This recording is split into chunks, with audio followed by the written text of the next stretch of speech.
Used to do 450 in an hour, 50 no problem, run 3 kilometers on a treadmill or longer in a half an hour to level 8, a mile in 5 minutes and 9 seconds, 10 kilometers in an hour, go swimming in the river for an hour, half an hour in the summer times, go for long walks from Ryan Road over to the Driftwood Mall, no problem, run, walk, non-stop, not a loss of breath or energy, pick bottles, and had no problems at all.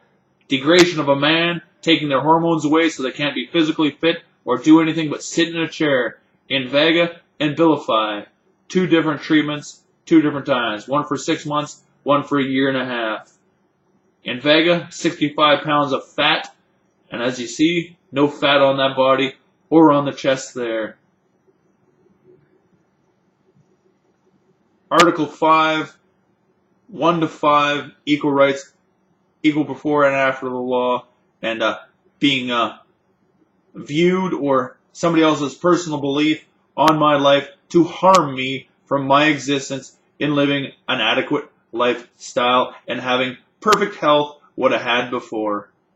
I call it discrimination on a 5-minute diagnosis from a doctor on what's wrong with me and putting me on medication. I'm sorry, that's just the way I feel, and the malpractice and harm that he knew the drugs were going to do to me, intending to harm me or unlawfully causing bodily harm with a lethal weapon called INVEGA/medication that harms the human body and causes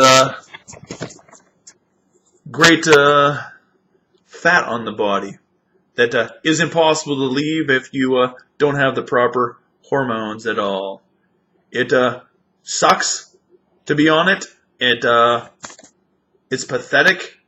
You have no dignity being impoverished as I am and not having enough food to be institutionalized in an apartment building that you have no choice is out of hand as well when you can't afford food properly 3 meals a day. If this was an institution, all the stuff in the room, my TV, everything around here would be paid for by the government, not me by bottle picking or my mom buying a bed and then I starve to death and pay her back and so on. That's just the way it works. I don't live in an institution and this city's not an institution or a hospital and the government's not paying for this institution called public housing. Anyhow, human dignity, human rights, laws violated, and wow,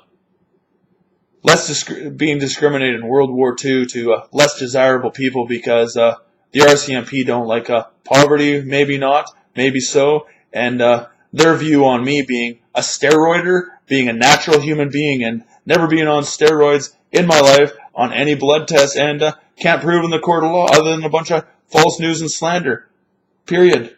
Anyhow, you take care of yourselves. I ain't a violent offender. You have no proof. And if you keep aggravating, assaulting people and coming up with some type of an act of provocation, well, under Section 35 of the Criminal Code book, you have the right to self-defense and aggression and psychological abuse as well, or emotional abuse, family violence. How many more times does somebody have to say it? Unfit for duty to do anything at all. Period. If you can't run, walk, swim, walk down, get your groceries, and not be out of breath, and have your health stripped from you and be AIDS-like, and stuck in a room and can't find a better livelihood because you're unable to do so because the harm the medical practice has done to you. Period. You harmed them, now you have to pay for the rest of life their livelihood. What's that? Lab rat? 60 grand a year plus inflation. Oh wow. Pain and suffering, loss of children, life, dignity of what they used to do, and so on. Fun stuff, eh? Hopefully they got a reversal for this.